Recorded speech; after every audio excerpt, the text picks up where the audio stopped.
안녕하세요. 생생법률쇼 진행을 맡은 김도희입니다. 법과 친해지는 제일 좋은 방법, 생생법률쇼. 오늘도 크고 작은 법률 문제로 어려움을 겪고 있는 여러분을 위한 법률 상담은 물론이고요. 세상을 들썩이게 하는 이슈들을 법적으로 풀어보는 시사 법률 토크까지 준비되어 있습니다. 법률과 관련해 궁금한 내용이 있으신 분들은 상담 전화 02-557-8295번으로 연락을 주셔도 좋고요. 법률방송 홈페이지에 들어오신 후에 법률상담 게시판에 문의 남겨주시기 바랍니다. 그리고 화면 아래 하단에 보이는 이메일로도 상담 문의를 받고 있습니다. 각 분야 전문 변호사가 무료로 성심성의껏 상담해 드리니까요. 많은 참여 바랍니다. 지금 이 방송은 유튜브를 통해서도 실시간으로 함께 방송되고 있습니다. 더불어서 많은 시청 부탁드리겠고요. 유튜브를 통한 소통의 창구도 활짝 열어두겠습니다. 자, 그럼 오늘 도움 말씀 주실 변호사님 소개해드리겠습니다. 법무법인 청목의 김희성 변호사 모셨습니다. 어서 오세요. 네, 안녕하세요. 법무법인 청목의 김희성 변호사입니다. 오늘도 억울하고 답답한 분들께 명쾌한 상담, 유익한 상담해 주시길 기대해 보겠습니다. 자, 그럼 오늘 생생법률쇼에는 어떤 사연들이 들어와 있는지 미리 한번 만나보시죠. 10년 지난 판결문의 효력은 예상치 못한 이혼 조정 통보, 아내 A는 프랑스인, 홧김에 한 말인데 이렇게 다양한 분야의 상담이 접수가 됐습니다. 저희가 잠시 후에 변호사님과 함께 속 시원한 해결책 찾아보도록 할 텐데요. 시청자 여러분께서도 끝까지 함께해 주시면 고맙겠습니다. 생생법률쇼 첫 번째 순서는 시청자 여러분이 법과 친해지길 바라면서 법적인 상식을 유익하게 설명해드리는 시간이죠. 화제의 판결을 소개하고 해석해보는 판결록 시간입니다. 자, 방송과 신문에서 등장하는 화제의 판결들 살펴볼 텐데요. 변호사님, 오늘은 어떤 판결을 소개해 주실 건가요? 네, 오늘은 대리운전 기사도 노동조합 및 노동관계 조정법, 앞으로 이제 노동조합 및 노동관계 조정법을 제가 노동조합법이라고 줄여서 말씀드리겠습니다. 네, 대리운전기사도 노동조합법상 근로자에 해당한다는 최근 대법원 판례가 있어서 소개시켜 드리려고 합니다. 아, 그렇군요. 이제 통상 대리운전 기사라고 하면 특수고용직으로 분류가 되고 그래서 약간 그동안에는 근로자성이 좀 인정되지 않았던 걸로 알고 있는데요. 우선 노동조합법상 근로자랑 근로기준법상 근로자에는 이제 어떤 차이가 있는지부터 좀 설명을 해주시죠. 네, 먼저 이제 근로기준법상 근로자란 직업의 종류와 관계없이 임금 받을 목적으로 근로를 제공하는 사람을 말하고요. 네. 헌법에 따라서 근로조건의 기준을 정함으로써 근로자의 기본적인 생활을 보장 향상하며 균형 있는 국민경제 발전을 꾀하는 것을 목표로 하는 자를 말합니다. 근로기준법상 근로자의 핵심 개념 표지는 종속관계입니다. 그러니까 사용자와의 종속관계가 있어서 사용자로부터의 지휘감독 관계를 받는 자고요. 네. 따라서 지휘감독 관계를 받지 않는 위임을 받는 자의 경우에는 이제 근로기준법상 근로자라고 보기가 어렵습니다. 또 근로기준법상 근로자는 근로를 현실적으로 제공해야 되는 자를 의미합니다. 반면에 이제 노동조합법상 근로자란 것은 노동조합법의 이제 입법 취지를 먼저 말씀드리면 노동조합법은 단결권, 단체 교섭권, 단체 행동권 요것을 합해서 노동 3권이라고 하는데요. 네. 이 노동 3권을 보장해 주기 위한 법이 노동조합법입니다. 따라서 노동조합법상 근로자란 직업의 종류를 불문하고 임금, 급료, 기타 이에 준하는 수입에 의하여 생활하는 자를 의미하고요. 아까 말씀드린 근로자의 노동 3권을 보장하여서 근로조건의 유지 개선과 근로자의 경제적 지위 향상을 도모하고 노동관계를 공정하게 조정하여 노동쟁의를 예방 해결함으로써 산업 평화의 유지와 국민경제 발전에 이바지하는 것을 목적으로 합니다. 네. 따라서 노동조합법상 근로자에는 누군가한테 현실적으로 근로를 제공하는 것을 개념으로 반드시 필요로 하지는 않습니다. 예. 아까 노동조합법의 입법 취지를 말씀드린 것처럼 현실적으로 근로를 제공하지 않고 있다 하더라도 그리고 사용자의 종속적인 지위에 있지 않다고 하더라도 노동 3권을 보장할 필요성이 있는 경우에는 노동조합법상 근로자로 인정할 수가 있습니다. 그래서 지금 말씀드린 개념을 비교해 보시면 근로기준법상의 근로자의 개념보다는 노동조합법상 근로자의 개념이 좀 더 넓다 이렇게 보실 수가 있습니다. 그러니까 어디에 속해 있지 않더라도 노동조합법상 근로자에는 좀 해당할 가능성이 있다. 네. 더 큰 범위에 있다. 이런 이야기 해주셨는데 그러면 이제 사안으로 조금 더 들어가 보겠습니다. 이번 대법원 판결에 발단이 된 사건이 있다고 들었는데요. 먼저 사실관계부터 좀 자세히 들여다볼까요? 네. 사실관계를 말씀드리면 먼저 이제 A사는 이 B씨를 비롯해 나중에 이제 A사가 소송의 원고가 되고요. 네네. 이제 B씨라는 사람이 이제 대리운전 기사입니다. 그러니까 A사는 대리운전 업체라고 보시면 되고 네. B씨는 대리운전 기사인데요. 네. A사는 B씨를 비롯하여 대리운전 기사들과 그 고용 계약, 그 근로관계 계약이 아니라 동업 계약을 체결합니다. 예, 그다음에 다른 업체들과 공동으로 사용하는 스마트폰 앱을 이용해서 고객들의 그 대리운전 호출을 기사들한테 배정하는 사업을 했는데요. 이에 대리운전기사 B씨는 2017년에 A사와 동업계약을 체결합니다. 그리고 그 다음 해에 부산 대리운전 산업노동조합에 가입을 했는데요. 이 노동조합이 2019년에 A사를 상대로 해서 단체협약 체결을 위한 단체 교섭을 요구했습니다. 그러나 A사가 이에 응하지 않았고요. A사가 응하지 않은 이유는 A사는 대리운전 기사는 A사와 동업계약을 체결하고 그에 따라 독립적으로 대리운전 영업을 하는 사업자일 뿐이다. 네네. A사와 사용종속 관계 아래에서 대리운전 업무에 종사하고 그 대가로 수입을 받아 생활하는 노조법상 근로자를 할 수 없다면서 법원에 근로자 지위 부존재 확인 소송을 제기하였습니다. 이 사안은 이제 다시 한번 정리해 보면 이제 우리가 일반적으로 체결하는 근로계약이 아니라 동업계약을 체결한 거예요. 그러네요. 계약의 형태가 동업계약이네요. 예, 그러니까 아마도 이런 거를 좀 회피할 목적이 있었을 수도 있고요. 아니면 진짜 어떤 내가 지휘 감독을 하겠다는 게 아니라 서로 파트너십, 동업을 한다는 개념으로 이제 계약을 체결한 건데 다음에 이제 이 대리운전 기사가 노조에 가입하지 않습니까? 네네. 그러니까 노조가 그 단체 협약을 요구를 한 거예요. 단체 교섭을 한 거죠. 근데 이제 아까 말씀드렸듯이 단체 교섭권이란 거는 노동 3권이거든요. 네. 그러니까 이거는 노조법이 적용되는 영역입니다. 그러니까 이 A사는 노조와 단체 교섭을 하지 않겠다. 그 이유는 노조법상의 근로자에 해당하지 않기 때문에 노동상권의 주체가 아니다 이렇게 주장을 한 겁니다. 그래서 지금 A사 같은 경우에는 이제 동업계약을 체결했고 그리고 이제 그 상대방인 그 B씨는 그냥 사업자일 뿐이다 이렇게 주장을 했습니다. 그래서 이 대리운전기사인 이 B씨를 과연 노동조합법상 근로자로 볼 수 있는지 여부 이 부분이 좀 쟁점이 됐을 것 같은데 1심과 2심 재판부에서는 어떤 판결을 내렸나요? 네, 그러니까 1심과 2심 모두 A사의 청구를 기각했습니다. 그러니까 A사가 청구한 내용이 뭐냐면 이 B라는 대리운전 기사는 노동조합법상의 근로자가 아니다. 그런 지위가 없다라는 청구를 한 거거든요. 근데 이게 이제 기각이 됐다는 얘기는 노동조합법상 근로자라고 볼 수 있다. 뭐 이런 결론이 내려진 거죠.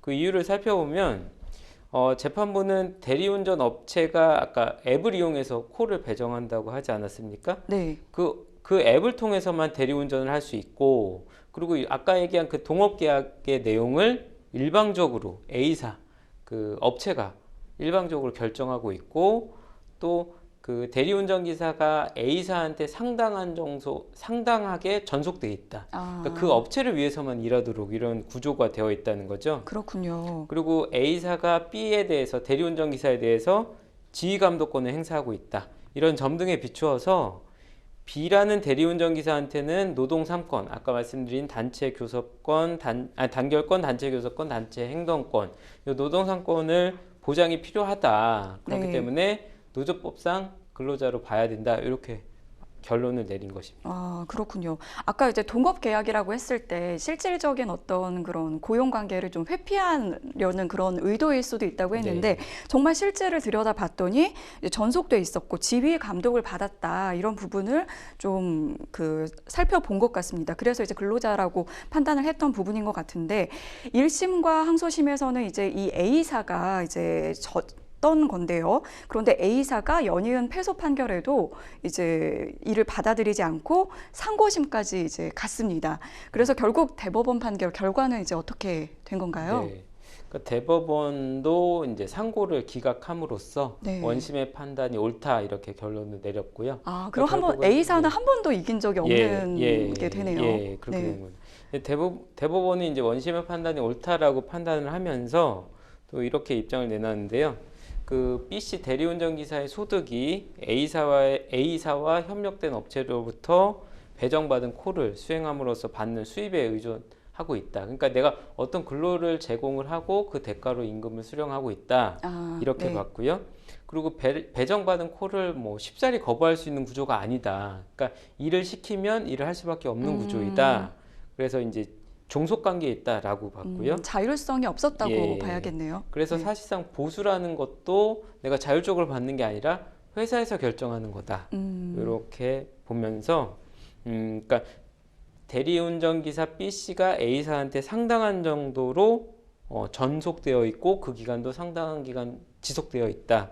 이런 걸 근거로 해서 노조법상 근로자라고 봤고요. 네. 그리고 현장에서 이제 대리운전 기사가 현금 같은 걸로 이제 돈을 대리운전비를 수령하기도 하는데 네. 이런 경우도 이런 그러니까 대리운전 기사가 받고 그러니까 대리업체가 받고 그걸 기사한테 지급하는 요 과정을 생략해서 그냥 한 번에 기사가 수령한 걸로 볼 수 있다. 즉 그 대가를 지급하는 주체는 그 대리운전을 콜을 요청한 그 고객이 아니라 요 회사이다. 아, 현금을 예. 받았다고 하더라도 고객한테서 돈을 받은 것이 예. 아니라 결국엔 A사로부터 받은 걸로 봐야 받은 걸로 한다. 봤다. 네. 이런 것도 하나의 근거였고요. 네. 그 다음에 이제 대리운전 기사가 그 대리운전 업체 A사한테 내는 수수료를 결정하는 것도 일방적인 결정이었고, 대리운전 기사의 복장, 그리고 업무를 할 때 어떤 준수사항, 그 다음에 대리운전 기사가 받아야 할 교육 등 이런 것들을 모두 이제 A사가 일방적으로 규정하고 있었고, 이를 위반할 경우에는 계약을 해지할 수 있는 것까지 규정했다는 점에서 대리운전 업체 A가 대리운전 기사에 대한 지휘감독 관계가 존재한다. 네. 그렇기 때문에 노동조합법상 근로자를 볼 수 있다. 이렇게 봤습니다. 네, 사업자가 아니라 이제 노조법상 이제 근로자로 볼 수 있다 이렇게 이야기를 했는데 그 대법원이 대리운전 기사를 노조법상 근로자로 인정한 게 이번이 처음이라고 하더라고요. 네. 그래서 이와 관련해서 뭐 대리기사들의 어떤 사대보험 적용이라든지 뭐 퇴직금 지급에도 영향이 있는 게 아니냐 네. 이렇게 좀 혼란을 좀 가져오는 부분도 있는 것 같아요. 네, 네. 이 부분도 좀 짚어주시죠. 네. 아까 이제 처음에 말씀드렸다시피 근로기준법상 근로자와 이제 노동조합법상 근로자는 구별된다고 하지 않았습니까? 네. 그래서 입법 취지도 다른 거죠. 그래서 노조법은 근로 3권을 보장하기 위한 거고 근로기준법은 근로 조건에 대한 근로 조건을 어떻게 정해야 되는지에 대해서 규율하는 법인데요. 네. 방금 MC님께서 말씀하셨듯이 어떤 사대보험이나 퇴직금 이런 거는 근로 조건을 어떻게 결정할지에 대한 법이기 때문에 근로기준법의 영역입니다.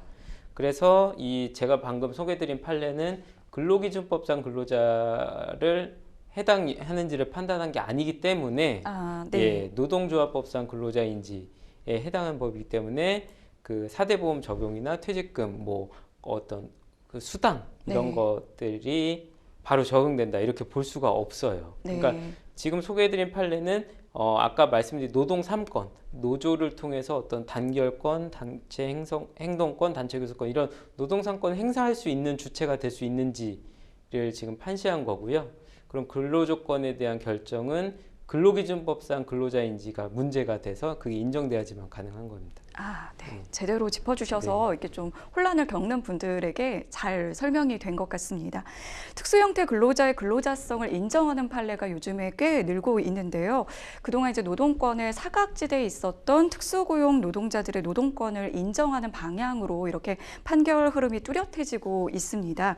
이에 걸맞은 법 그리고 제도 개선에 대한 적극적인 논의가 필요해 보입니다.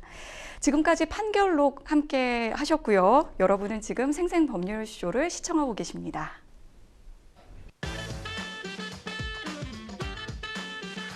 어렵고 복잡한 법률 문제로 고민하고 계신가요? 그렇다면 생생법률쇼가 도와드리겠습니다. 생생법률쇼에선 민사, 형사, 가사 등 각 분야 전문 변호사들이 매년 800여 건의 법률 문제를 속 시원하게 해결해드리고 있는데요. 그럼 무료로 법률 상담을 받을 수 있는 3가지 방법, 지금부터 소개합니다. 첫째, 02-557-8295번으로 전화해 법률 상담 신청을 한다. 둘째, 법률방송 홈페이지에 접속해 법률 상담 게시판에 사연을 올린다. 셋째, 지금 화면에 나오고 있는 이메일 주소로 사연과 연락처를 보낸다. 속 시원한 법률 상담 프로그램 생생법률쇼. 지금 바로 상담 신청하세요.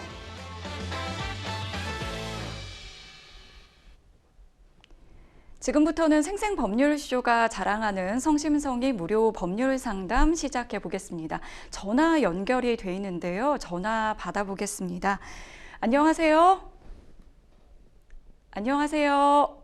네, 안녕하세요. 아, 네네. 어떤 점이 궁금해서 연락 주셨을까요? 그 판결문을 받았는데 이제 10년이 지났다고 아, 네. 강제성이 떨어졌다고 이 돈을 받을 수가 없다고 하네요. 아, 네. 판결문 받으셨는데 지금 10년 지나서 이제 좀 강제력이 없다 뭐 이런 연락을 받으셨다고요? 예. 아, 네. 조금 더 좀 자세한 이야기를 좀 해주시면 좋을 것 같은데 옆에 이제 김희성 변호사님 나와 계시거든요. 네, 이야기 나누면서 상담 받아보도록 하겠습니다. 네, 안녕하세요. 김희성 변호사입니다. 안녕하세요. 네. 그 판결문을 받으셨다고 했잖아요. 예. 이게 이제 그 판결문의 내용에 대해서 한번 설명해 주시면 어떤 걸로 받으셨죠? 성형요. 예? 성형 수술요. 장염 수술이요? 성형. 아, 성형 수술이요? 아, 네네. 성형 수술이요. 네. 성형 수술이 이제 잘못돼서 어떤 손해배상을 받으신 거예요? 예. 그래서 이제 판결문을 받으셨고 요게 이제 확정까지 된 거잖아요. 예. 그때 이제 변호사 선임 안 하고 하셨었나 보죠? 예. 예. 근데 이제 이렇게 판결문을 받고 이게 확정이 되고 나서 그다음에 채권 추심을 위해서 이제 신용정보 업체에 의뢰하신 거죠? 예. 네. 그런데 이제 10년이 지날 때까지 왜 모르셨어요? 그건 이제 사는 것도 바쁘고 네. 징경도 쓰이는 것도 싫고 이래갖고 그럼 10년 지났는데 이게 10년이 지나서 쓸모 없게 됐다는 건 어떻게 하셨어요? 어떤 네. 계기로 알게 됐어요? 요번에 그 채권 추심 및 신용대사 조사 위임계약서 여기 이제 솔로몬 신용정보에 예. 전화를 하니까 네. 그래 말을 하더라고요. 아, 그러니까 거기서 연락 온 게 아니라 이제 생각이 나서 전화를 해보셨다는 거예요? 예. 그럼 그 10년 동안은 한 번도 그러니까 위임하시고 나서 10년 동안 한 번도 연락이 없었어요? 예. 아, 한 번도 연락이 없었어요? 추심 업체에서? 예. 계약서는 계속 가지고 있으셨나 보네요. 예, 가지고 있었어요. 네. 그러니까 일단은 지금 손해배상 채권을 판결문으로 받으셨잖아요. 예. 예, 손해배상 채권의 소멸시효라는 거는 이제 10년인데요. 예. 예, 판결을 받으면 판결 확정시로부터 10년으로 기산이 되거든요. 시작이 되거든요. 예. 근데 이제 판결 확정이 된 때가 벌써 10년이 넘었잖아요. 예. 그래서 원래는 이제 시효 중단을 했었어야 돼요. 예. 근데 이제 채권 추심업체에서도 그러면 왜 10년 동안 어떤 일을 했는지 물어보셨어요? 10년 동안 추심업체에서 어떤 일을 했는지를 물어보셨나요? 그 이제 한번 이제 그 압류하러 갔는데 뭐 압류할 게 없다 이렇게 말만 하고요. 그 뒤로는 전화가 없었어요. 그러니까 그때는 연락이 왔었다는 거예요? 그때요? 예, 그때 한 번 따고 왔었어요. 그때가 언제쯤에 연락이 왔어요? 그때 10년 넘었어요. 그때 이거 이제 맡기고 예, 나서 맡기고 나서 뭐 예, 몇 달 있다 연락이 왔나요? 예, 음, 한 달 예. 안쪽에 왔었거든요. 그래서 압류할 물건이 없어서 압류를 못했다. 이렇게 연락이 왔다는 거죠?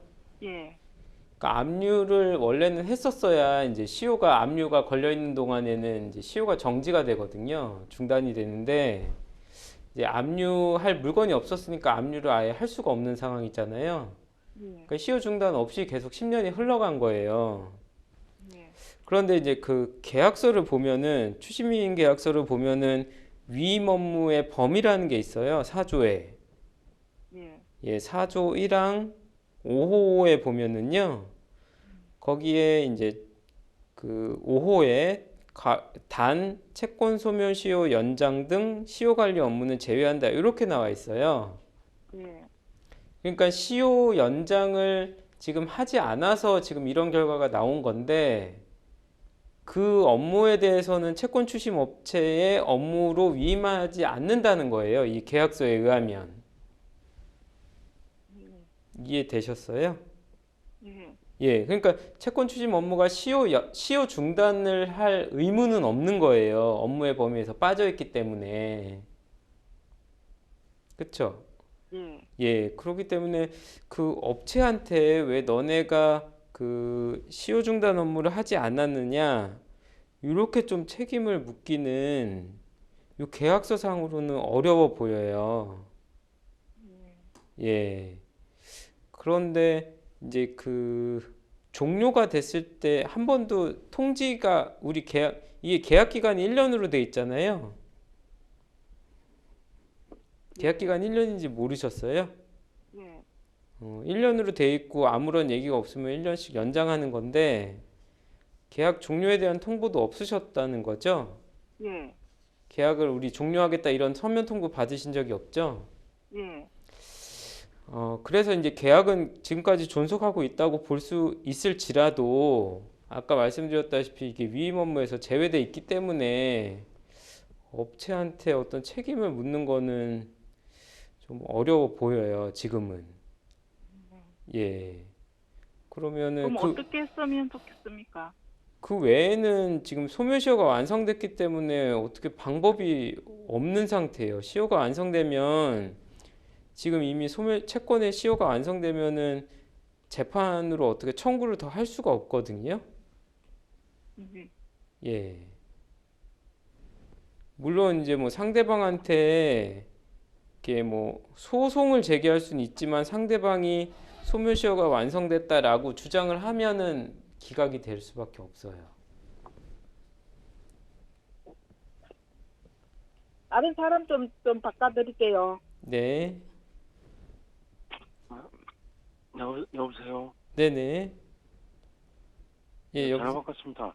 예, 예, 예. 좀 제가 설명드린 거 같이 들으셨나요? 아니요, 저는 네. 얘기를 듣고 뭡니까 그 기간이 다 돼서 다시 재판을 해야 된다면 그 얘기를 들었어요. 다시 재판을 하더라도 예. 이게 소멸시효가 지금 완성됐기 때문에 다시 재판을 청구하더라도 이게 기각이 될 수밖에 없어요. 아, 그러면 지금은 예. 어떻게 뭐 방법이 없습니까? 지금은 방법이 없습니다. 네. 예? 예, 예. 지금 방법이 없어요. 그러니까 시효 중단을 했었어야 되는데 시효 중단 없이 도과됐기 때문에 예. 지금은 이제 방법이 없고 소송을 제기할 수는 있지만 상대방이 소멸시효 완성이 됐다라고 주장을 하면 기각이 되거든요. 아, 그러면 무슨 아무런 강제성이 없네요. 그렇죠. 그러니까 이 판결문으로는 더 할 수가 없고 지금 말씀하신 거는 새롭게 소송을 제기해서 다시 판결을 받으면 되지 않겠냐 이 말씀을 하신 거잖아요. 예. 근데 이제 그렇다고 하더라도 이미 이 불법행위가 지금 일어난 지가 10년이 훨씬 넘었잖아요. 예, 그 전에 판결 받고 나서 예. 솔로몬의 그 의뢰를 하니까 그쪽에서도 뭐 재산을 다 감췄는지 없다 해서 못 받는다고 뭐 그런 식으로 하면서 시간이 자꾸 흘러갔습니다. 그러니까 이제 압류할 재산이 없었다고 하더라도 10년의 소멸시효가 완성될 즈음에 판결을 제기해서 시효 연장을 했었어야 돼요. 그러니까 압류할 아. 재산이 없었지라도 예, 예. 시효 연장을 위한 소송을 했었어야 되거든요. 아, 그런 법적인 상식이 없고 또 누가 알려주지도 않고 그냥 그쵸. 그러다 보니까 시간이 예. 흘러버렸습니다. 그러니까 뭐 안타깝지만 지금은 이제 뭐 법적으로 어떻게 내가 구제받을 수 있는 절차는 좀 어렵습니다. 지금은. 아, 그러면 예. 사실상 그냥 지금 이 판결문은 그냥 뭐 종이 조각이 되어버렸네요. 그렇죠. 네. 상대방이 뭐 이거가 또 강제 집행을 할 수도 좀 안 되는 상황이고 그렇게 되는 거죠. 예. 그러니까 이거는 이제 10년이 흐르기 전에 어떤 조치를 했었어야 되는데 그 조치를 하지 않은 책임이 있어갖고 그 판결문으로는 어떻게 내가 이 500만 원을 좀 받기는 좀 어려운 상황이에요. 아, 그러면 현재에서는 그냥 그냥 간단하게 저희들은 법적인 상식이 없어가지고 네. 그냥 채권 추심을지 맡겼다가 시간에 오영구영 보내버렸는데 그냥 현재로서 그냥 간단하게 쉽게 설명하면은 그냥 좀 법적으로 받을 수 있는 방법이 없는 네. 예. 그런 상황이 돼버렸네요. 예, 맞습니다. 지금은 이제 받을 수 있는 방법이 없기 때문에 예. 포기를 하셔야 되는 상황입니다. 예, 뭐라고요? 지금은 이제 더 받을 수 있는 방법이 없어요. 아, 예. 그럼 뭐 속상해도 그냥 뭐 잊어줘야 되겠네요. 네. 그러니까 이렇게 하지 않은 추심 업체에 대해서 책임을 물을 수 있는지를 검토해 봐도 계약서상으로는 이 시효 관리 업무는 그 추심 업체에서 하지 않는 걸로 돼 있잖아요. 그 얘기는 선생님이 직접 하셨어야 되는 건데 선생님이 이제 그거를 법적인 지식이 없어서 못 하셨던 거잖아요. 예, 그러니까 이제 그러니까 모르니까요. 추심 업체에 대해서 이렇게 시효가 완성된 거에 대해서 너네가 어떤 업무를 제대로 하지 않았다라고 뭐 손해배상 청구를 할 수 있는 방법도 없는 것이고요. 지금은. 아, 예. 그럼 뭐 지금 현실적으로 뭐 받을 수 있는 방법이 없네요. 네, 그렇습니다. 그러면 지금 뭐 판결문하고 서로 갖고 있는 이게 뭐 다 이제 지금은 저는 다 종이 조각밖에 안 되네요. 예, 맞습니다.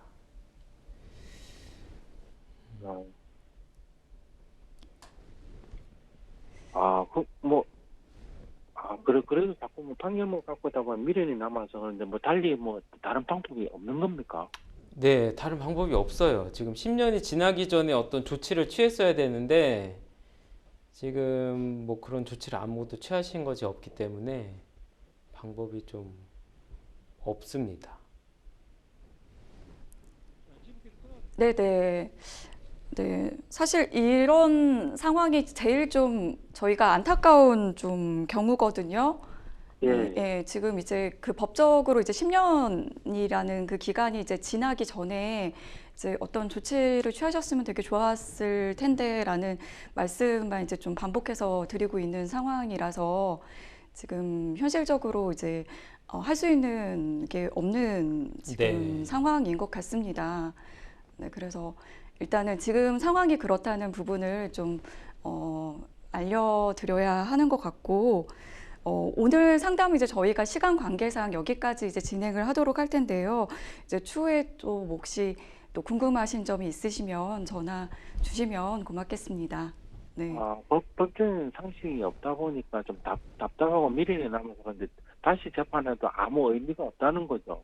네, 지금 이제 그 10년이라는 시간 전에 이제 뭔가를 하셨으면 그 이후에 좀 더 이렇게 조금 그 기간을 좀 늘릴 수 있었던 방안이 있었는데 지금은 이미 이제 그게 끝나버린 상황이거든요. 그래서 지금으로서는 좀 방법이 없을 것 같다는 게 이제 법률. 그러니까 생각이 네. 난 게 있는데 네, 네, 네.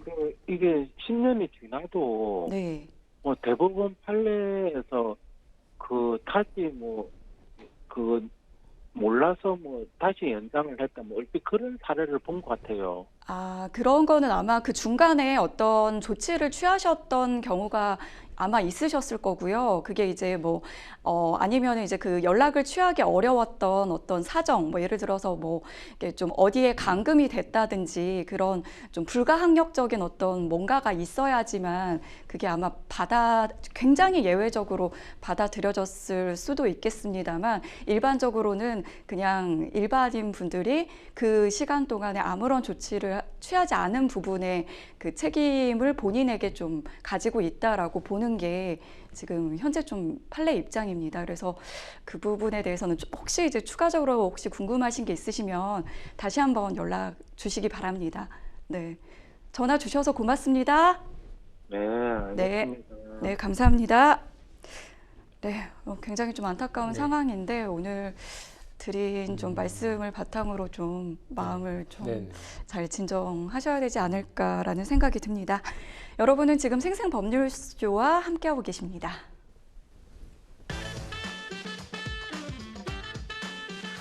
어렵고 복잡한 법률 문제로 고민하고 계신가요? 그렇다면 생생법률쇼가 도와드리겠습니다. 생생법률쇼에선 민사, 형사, 가사 등 각 분야 전문 변호사들이 매년 800여 건의 법률 문제를 속 시원하게 해결해드리고 있는데요. 그럼 무료로 법률 상담을 받을 수 있는 3가지 방법, 지금부터 소개합니다. 첫째, 02-557-8295번으로 전화해 법률 상담 신청을 한다. 둘째, 법률방송 홈페이지에 접속해 법률 상담 게시판에 사연을 올린다. 셋째, 지금 화면에 나오고 있는 이메일 주소로 사연과 연락처를 보낸다. 속 시원한 법률 상담 프로그램 생생법률쇼. 지금 바로 상담 신청하세요.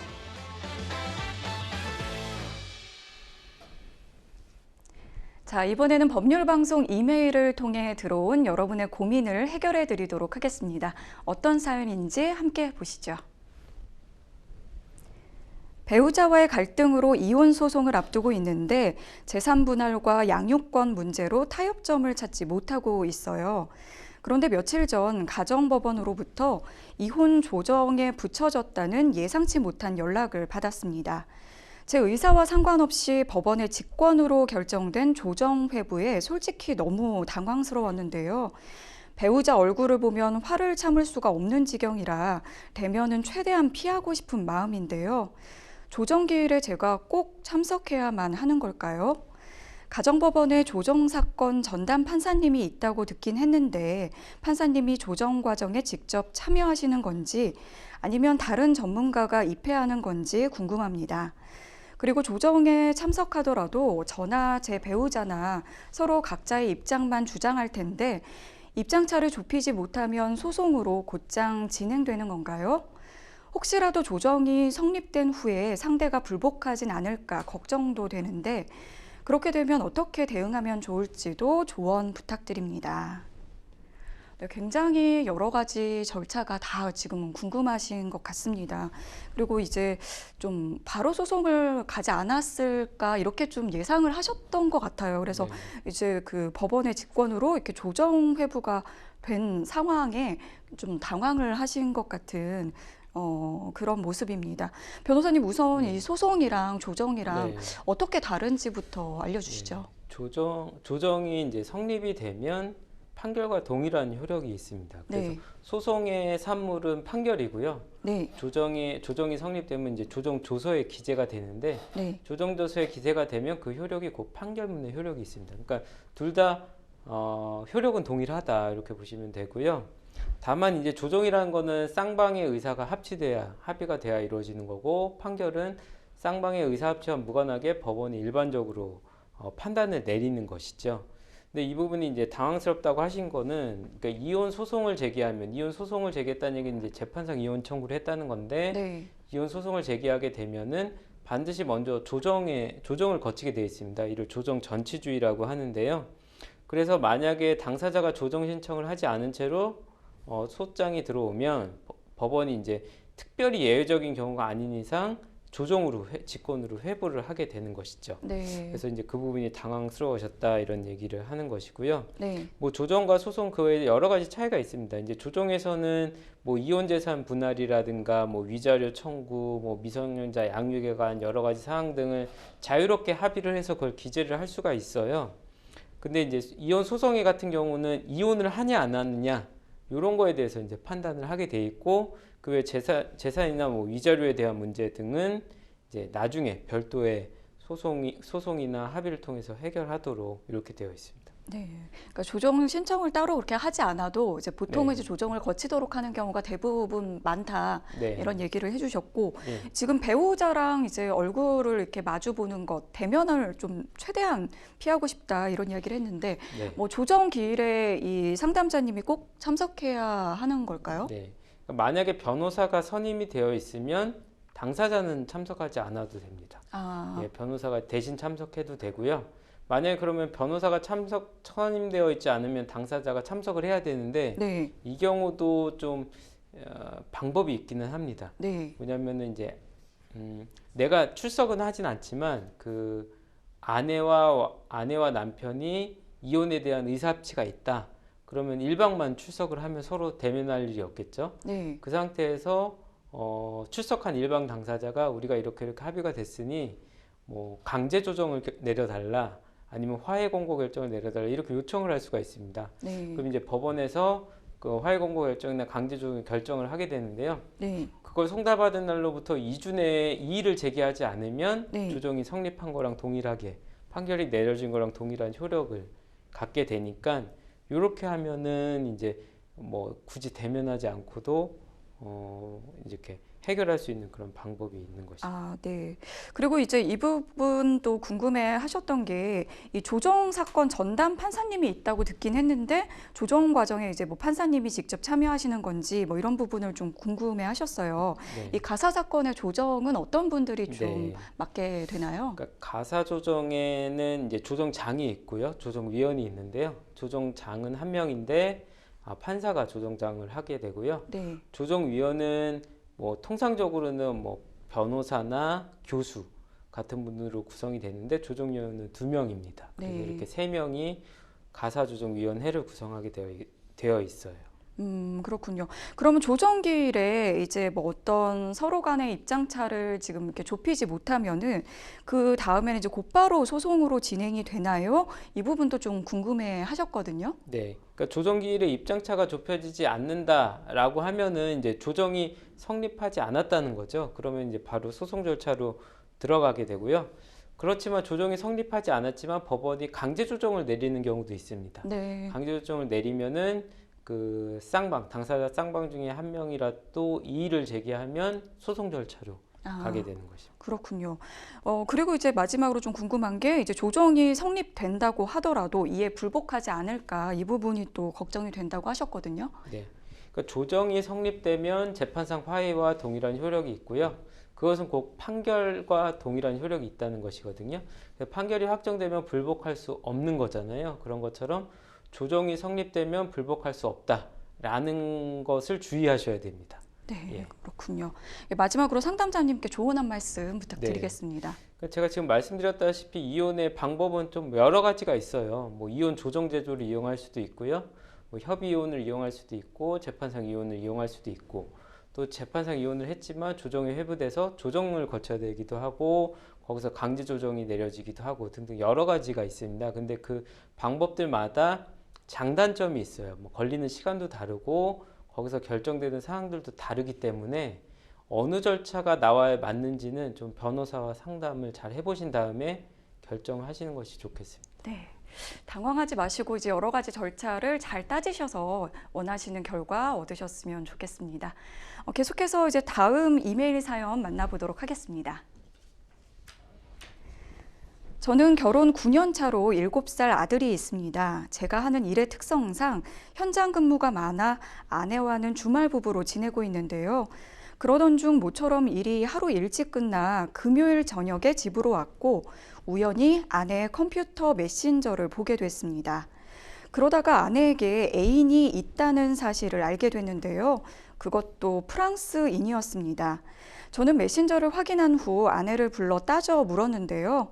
하지만 아내는 SNS를 통해 알게 된 사람인데 처음엔 여자인 줄 알았었고 아무 관계도 아니라는 겁니다. 하지만 제가 본 내용에는 성적인 이야기들이 가득했는데요. 그 후 아내는 제가 계속 말렸는데도 일 때문에 출장을 가는 거라며 프랑스에 갔다가 한 달 뒤에 돌아왔습니다. 저는 현재 아내와의 이혼을 결정했는데요. 아내는 모든 게 제 망상이라며 저의 정신 상태에 문제가 있다고 합니다. 사실 아내의 메신저 대화를 캡처라도 했어야 했는데 정신이 없어서 그러지도 못했고 이후에 아내가 비밀번호를 바꿔 다시 볼 수는 없었는데요. 이혼은 당연하고 외국인 남성을 찾아내 상간남 소송을 하고 싶고 양육권도 절대 아내에게 주고 싶지 않습니다. 아내와 남편분 지금 굉장히 서로 상반된 주장을 하고 있는 것 같은데요. 이건 어떻게 봐야 할까요? 네, 지금 뭐 구체적인 증거나 상황이 제시되지 않은 상황에서 상반된 주장이 엇갈리고 있기 때문에 네. 이것만으로는 좀 판단하기는 어려울 것 같습니다. 그러니까요. 지금 이제 뭔가 메신저 대화를 캡처라도 하지 못한 상황이고 이 부정 행위를 의심하고 있는데 입증할 증거를 좀 찾아야 할 것 같거든요. 이럴 때는 네. 좀 어떻게 하면 좋을까요? 이 사안에서 부정행위를 입증한 핵심적인 증거는 메신저 대화 내용이지 않겠습니까? 네. 그래서 이제 컴퓨터 메신저를 캡처한 화면이 있다면 이제 증거로 쓸 수는 있습니다. 그런데 주의하셔야 할 대점이 남의 메신저를 함부로 캡처하는 행위는 네. 정보통신망법 위반죄에 해당할 수가 있습니다. 네, 그렇군요. 그래서 이렇게 불법으로 취득한 증거를 가지고 소송을 하게 되면 이 증거의 효력이 없어질 수도 있기 때문에 이혼을 하는데 이제 증거를 쓸 수가 없는 상황이 벌어질 수도 있거든요. 네. 그래서 이렇게 어떤 이혼의 증거를 취득하는 과정에서 불법 행위가 개입하지 않도록 주의할 게 있고요. 네. 남의 메신저를 이렇게 함부로 캡처하거나 비밀번호가 열려 있어도 마찬가지예요. 네네. 열려 있어도 이렇게 함부로 capture하는 행위는 이렇게 형법상 문제가 될 수가 있습니다.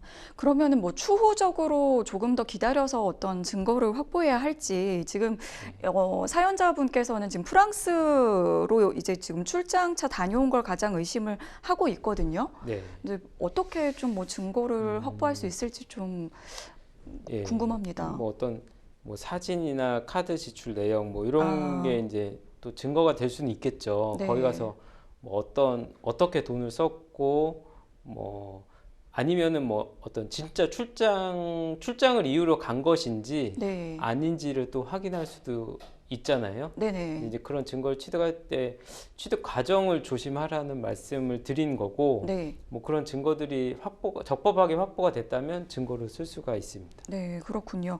지금 이제 그 상간남으로 지금 의심하고 있는 사람이 프랑스인인 것 같다라고 얘기를 하셨는데 외국인을 상대로도 상간남 소송이 가능한가요? 네, 상간자 소송이 가능하고요.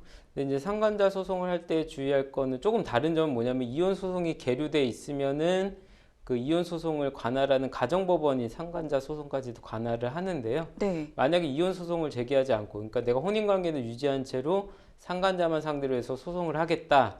그러면 가정법원이 아니라 일반 민사법원에 소송을 제기해야 됩니다. 네네. 손해배상 예, 소송을 따로 예. 얘기하시는 거죠? 예, 네. 상간자 소송은 이제 손해배상 소송을 얘기하는데요. 네네. 근데 이제 현실적으로 문제는 뭐냐면은 소송이 진행되려면은 송달이 돼야 되겠죠. 네. 내가 소장을 접수하면 그 소장이 상대방한테 도달을 해야 되는데 외국에 소재하고 있는 프랑스인을 상대로 해서 송달을 하는 게 되기도 어려울 뿐만 아니라 네. 된다고 하더라도 엄청나게 시간이 걸리고 네. 현실적으로는 이런 어려움이 있기 때문에 네. 쉽게 소송을 하기는 어려울 것 같습니다. 네. 지금 이제 현장 근무가 많아서 양육권도 좀 이제 지금 절대 아내에게 주고 싶지 않다곤 했지만 또 불리하지 않을까 이런 부분도 좀 고민이 될 것 같은데 마지막으로 상담자님께 조언 한 말씀 부탁드리겠습니다. 네. 양육권을 신경 쓰시는 것 같은데요. 네. 양육권이라는 거는 자의 복리를 기준으로 판단하는 거기 때문에 이혼의 귀책 사유가 누구한테 있는지, 즉 부정행위를 누가 했는지는 판단의 기준에서 제외가 됩니다. 그러니까 자녀를 키우는데 누가 가장 적합할지가 제일 판단의 핵심이 되는 것이거든요. 네. 그렇기 때문에 대부분은 엄마 쪽을 양육자로 지정한 경우가 많은 이유가 그것 때문이고요. 만약에 남편이 그동안 주양육자로서 아이를 계속 케어했다거나 아니면은 그 아내가 아이를 키우게 되면은 뭐 자해 복리를 해치는 상황이 있고, 그리고 남편이 현장 근무가 많아서 애를 직접 케어할 수는 없지만 대신 뭐 할머니 할아버지 같은 뭐 보조 양육자가 있다. 그래서 애를 케어하는데 문제가 없다. 이렇게 되면 또 남편이 양육권을 가져올 수도 있는 거거든요. 그래서 이런 상황을 따져서 양육권을 가져오는데 좀 유리하게 좀 주장과 증명을 하는 것이 중요하다고 볼 수 있습니다. 지금 상황에서는 이제 좀 합법적으로 증거를 확보하는 부분이 좀 중요할 것 같고, 양육권에 있어서도 좀 유리할 수 있는 그런 부분을 좀 대비하시면 좋을 것 같다는 의견 주셨습니다. 저희는 계속해서 다음 사연 만나보도록 하겠습니다. 택시 회사에서 인사 업무를 담당하는 팀장입니다. 인사 담당 상무님이 계신 자리에서 택시 운행 업무를 제대로 하지 않는 운전기사에게 주의를 준 적이 있는데요. 그러다 해당 근로자와 고성이 오갔고, 제가 홧김에 사표를 써라, 당신은 해고야 라는 말을 두세 차례 했습니다.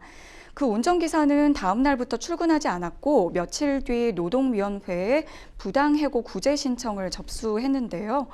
당시 서로 감정이 좋지 않았고 해고를 서면으로 통지한 것도 아닌데 제 발언만으로 근로자를 해고했다고 볼 수 있는 건가요? 저는 너무 억울한데요. 상담 부탁드립니다. 네, 해고도 사실 어떠한 좀 절차를 갖춰서 해야 되는 부분이 있는데 해고에 대해서는 근로기준법상 어떤 조항이 어떻게 되어 있나요? 네. 해고의 방법은 상시 5인 이상의 사업장인 경우에는 해고를 하는 경우에 해고의 시기, 사유를 기재한 서면으로 통지하게 되어 있고요. 네. 만약에 서면 통지 의무를 이행하지 않은 경우에는 해고의 효력이 없다. 이렇게 보고 있습니다. 네. 판례를 보면은 어떤 서면, 꼭 종이가 아니더라도 이메일로 통지한 경우에 서면 통지로 보아서 유효하다고 본 사례가 있고요. 네. 반면에 이제 문자 메시지 같은 경우는 그에 해당하지 않는다라고 해서 해고 통지를 무효라고 한 사례도 있습니다. 그러면 여기 같은 사례에서는 지금 이제 서면으로 통지한 게 아니고 당신 해고야 뭐 이런 식으로 발언을 한 것으로 좀 보여지는데 이것만으로는 좀 근로자를 해고한 것으로 보기 어려울까요? 그러니까 아마 이제 여기 상시 아까 제가 이 서면 통지 규정이 적용되는 네, 요건이 상시 5인 이상 네네. 사업장인데 아마 뭐 택배 회사기 때문에 5인 이상이지 않을까 이렇게 생각을 하고요. 여기 택시 회사가 지금 택시 회사 택시 회사기 때문에 뭐 그러지 않을까 이렇게 보고 있고요. 네. 이제 그렇기 때문에 이제 말로만 한 거는 해고의 효력이 없게 되는 것이지요. 네. 그렇고요. 그리고 또 이런 발언, 방법의 문제뿐만 아니라 이런 문제도 있을 수 있습니다. 이제 인사팀장이잖아요. 이 발언을 한 사람이. 근데 인사팀장이 해고권을 갖고 있다고 볼 수는 없겠죠. 해고권이 없는 사람인데 직책상으로는 해고권이 없는 사람이 해고하겠다라고 했을 때 그 효력이 인정될 수 있는지에 대해서도 좀 검토를 해볼 필요가 있습니다. 해고 권한이 없지만 뭐 해고 대리권이 있을 수는 있잖아요. 대리권이 있는 경우이거나 아니면 뭐 표현 대리가 대리권이 없지만 표현 대리가 성립할 수 있는 경우가 아닌 이상 해고권이 없는 사람의 해고이기 때문에 또 해고 효력이 없다. 이렇게 볼 수도 있습니다. 네. 그리고 여기에서는 이제 뭐 해고의 효력이 이제 없다고 보면 사실 뭐 해고 사유를 뭐 살펴보는 것이 의미가 있을까 싶긴 하지만 반복적으로 좀 택시 운행 업무를 좀 제대로 하지 않았다, 주의를 줬다 이러는데 이 부분은 뭐 해고 사유가 될 수 있는 건가요? 네. 그러니까 해고를 하기 위해서는 상시 5인 이상의 사업장인 경우에는 해고에 정당한 사유가 있어야 되는데요. 보통 이제 이 정도 택시 회사 정도면 이제 취업 규칙이 있을 거예요. 취업 규칙을 보면은 해고의 사유가 규정되어 있을 것입니다. 그럼 뭐 제가 굳이 보지 않더라도 이렇게 업무 수행을 제대로 하지 않았다는 거는 뭐 이렇게 아마 해고 사유로 규정되어 있을 거예요. 그렇기 때문에 이런 경우는 정당한 사유가 있는 경우라고 볼 수 있습니다. 네, 그렇군요. 네, 관련해서 이제 그렇게 지금 해고의 효력이라든지 몇 인 미만인지 이 부분 좀 살펴보시면 좋을 것 같습니다. 네, 생생법률쇼 어느덧 저희 마칠 시간이 다 됐는데요. 오늘 함께 해주신 김희성 변호사님 고맙습니다. 네, 많은 분들의 상담 전화 저희 받고 있습니다. 상담 원하시는 분들은 상담 전화 02557-8295번으로 연락을 주셔도 좋고요. 또 저희 법률 상담 홈페이지를 찾아주시거나 이메일로 사연 보내주시면 되겠습니다. 네, 오늘 여기까지 저희 진행하도록 하겠습니다. 끝까지 함께해 주신 여러분 고맙습니다.